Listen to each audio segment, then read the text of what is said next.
raised in Cebu, the Queen City of the South. Proud Cebuana. I have three other siblings. We are first generation here in the US. I relocated to San Diego, where I had to restart my practice all over from scratch, had no family, no friends. And ever since then, I've been here for the last 7 years.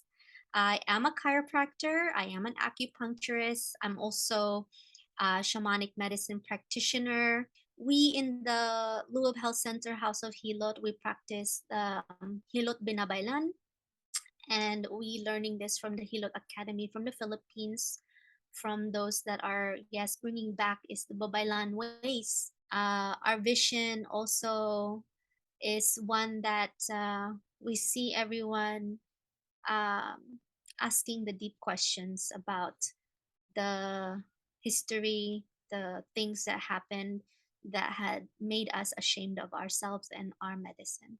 So it's a lot of painful things that must be, but being bold is having the courage to move even through the fear. Maayong buntag, magandang umaga po sa lahat.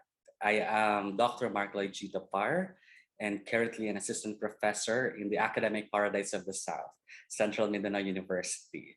I am one of the few scientists who are actually on the field of interest on ethnopharmacology, ethnobiology, ethnomedicine, ethnobotany, involving cultural communities to explore new knowledge from them. Currently working here in Bukidnon with diverse ethno-linguistic groups with 7 tribes. So namely, these are the Higaonon, Manobo, Talaandig, Matigsalug, the Bukidnon, Umayamnon, and we also have the Tigwahanon, Manobo. So our research are actually funded by the national government, and this is supported by the Department of Environment and Natural Resources, and of course, the Department of Science and Technology, the National Research Council of the Philippines, and also the Department of Health, Philippine Institute of Traditional and Alternative Healthcare. So currently, I'm also working on the systematic review and declarative survey of medicinal plants used for actually COVID-19 prevention and respiratory symptom treatment during the pandemic in Zamboanga Peninsula. I came to the Hilot Academy and from there studied with other fellow Babaylan elders and got to really understand more of what Hilot was. Initially, as a doctor, going there just to learn the medicine, but surprising myself in the process that there's so much mysticism and magic involved. You know, looking back, there was that period of that inner knowing of how odd I was and unique I was um, in spell casting naturally. And so doing that all via just a look, right? So that was a very interesting time where I handled bullies with that. And I had no knowing. I mean, as far as people telling me, it was just something I knew inherently inside me that I could do even as a child. And while you can tap into Babaylan energy, these are the ancient priestesses of the Philippines.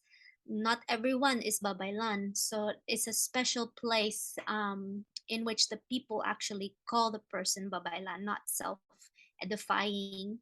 The goal, like much in Chinese medicine and Ayurveda, is for restoration of harmony or balance, homeostasis in Western medicine. The same can be said too for us in that there is a harmony and respect of ourselves, our power, and in relation to the land and to the beings of the land. A particular tradition is not just based on one cultural community or indigenous people. It is so diverse with different practices. Filipinos, they want to separate the medicine as just a massage. But the medicine really encompasses so many more modalities, a lifestyle, a way of being, those that we cannot see, like those of our loved ones, our anitos, the mental and emotional. and the spiritual. Decolonizing medicine, we have to go deep into the understanding how medicine has changed over time. A lot of things in the modern and Western world tell us that this is how healing is, or this is what healthcare is. The reality is, it's more so preservation or management of disease care. Most of the indigenous peoples were victims of some pharmaceutical companies being exploited with their knowledge, and then no return or exchange of benefits.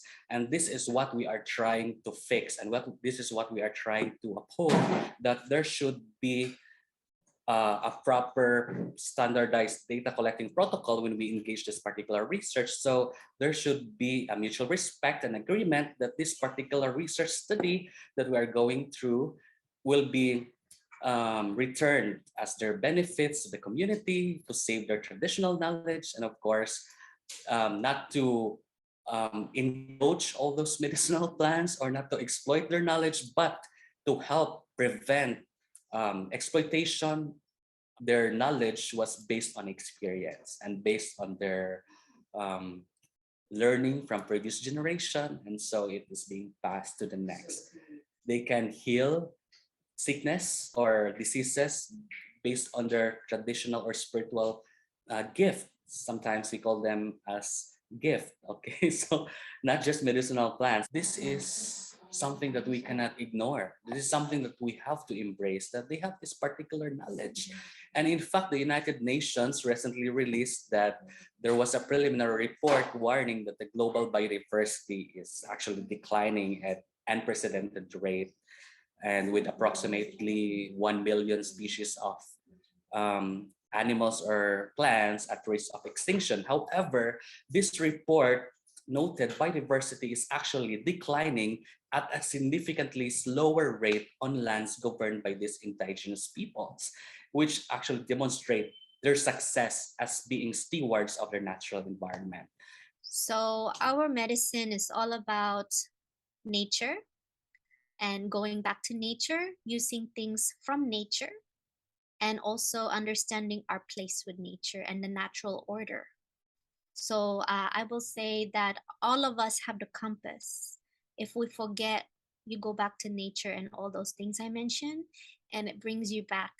It brings you back to nature and how to heal.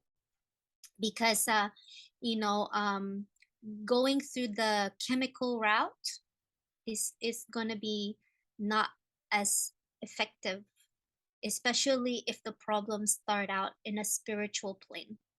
When you are in belief that medicine comes in the form of a pill, and that's what you subject yourself, and you limit yourself. So when you decolonize, you're liberating the medicine.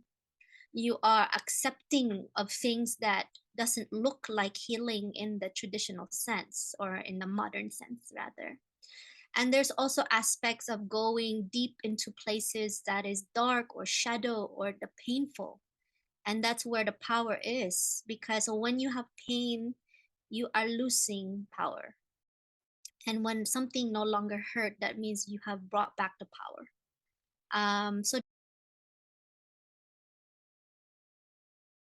my mother took my kambal, or my twin and I, we went to the forest. I remember that we traveled by foot, and it was like sunset. And I remembered we were traveling, and then we got to this bahay kubo, which is like a nipa hut home. And there was a long line of people. And I remember that we sat there waiting for our turn. And then when it was our turn, I remember that the lady who received us had long white hair, and she was elderly. And I was, as a child, so afraid for her to touch us, because she, to me, looked like, you know, what we think of as a witch. And so she did hilot. She put liniments and oils on us. And when she hilot, it was painful. I remember I was crying. But I remember that the next day, we were all better. We all healed, my sister and I, from our sickness and our fever. Presently, when I explored about the Agusan Manobo, looking for medicinal plants, and then there was a case that someone from their cultural community or a member of Manobo community has been bitten with a snake, and this snake is not just a simple snake, but this is the king cobra.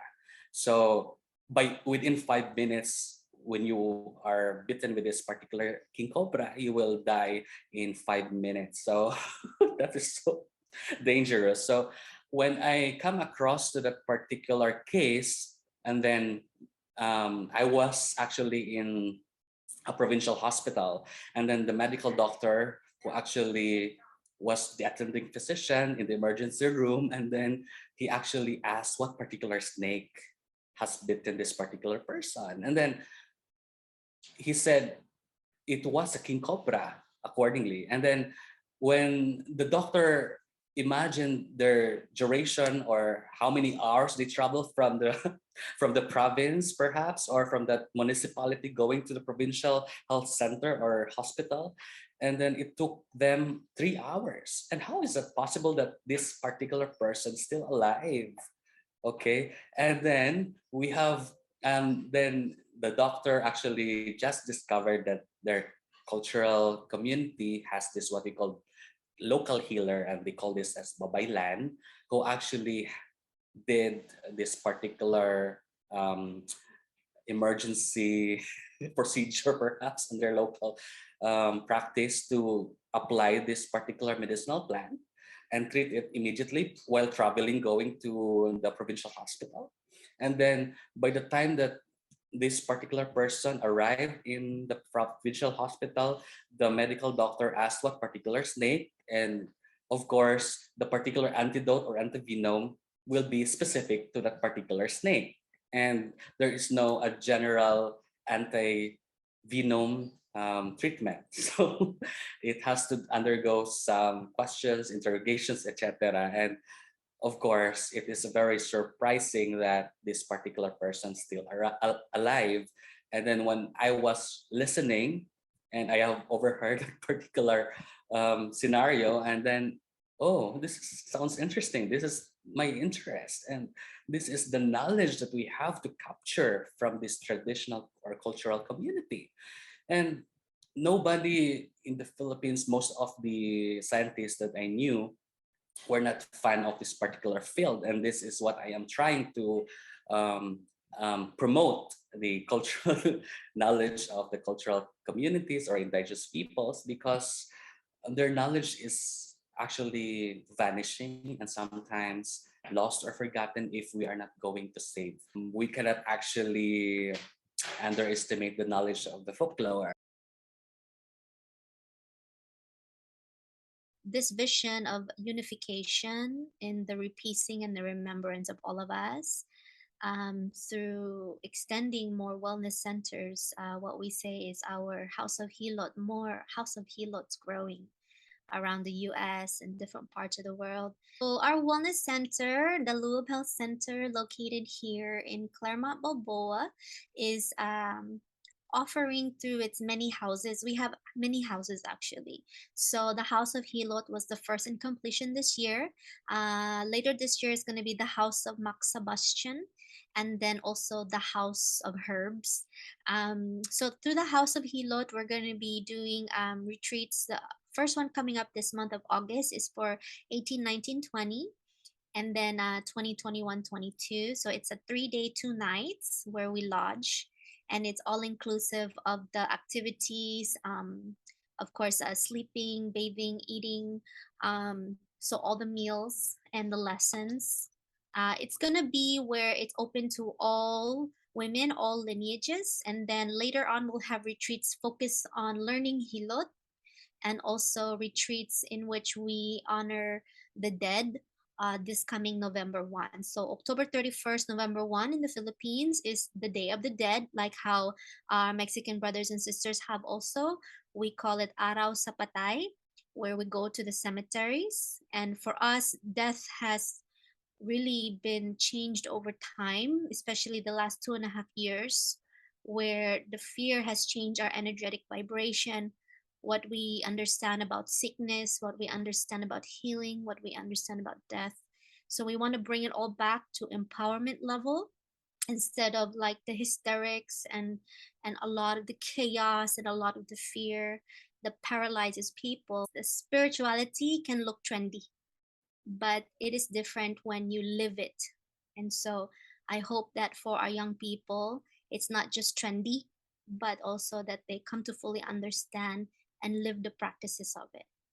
I want them, the Filipino American community, to explore and embrace our rich culture in the Philippines, particularly in Mindanao. And if they are willing to go here in Bukidnon, the our university, the Academic Paradise of the South, are very much willing to embrace them and welcome them. Thank you very much for this opportunity, and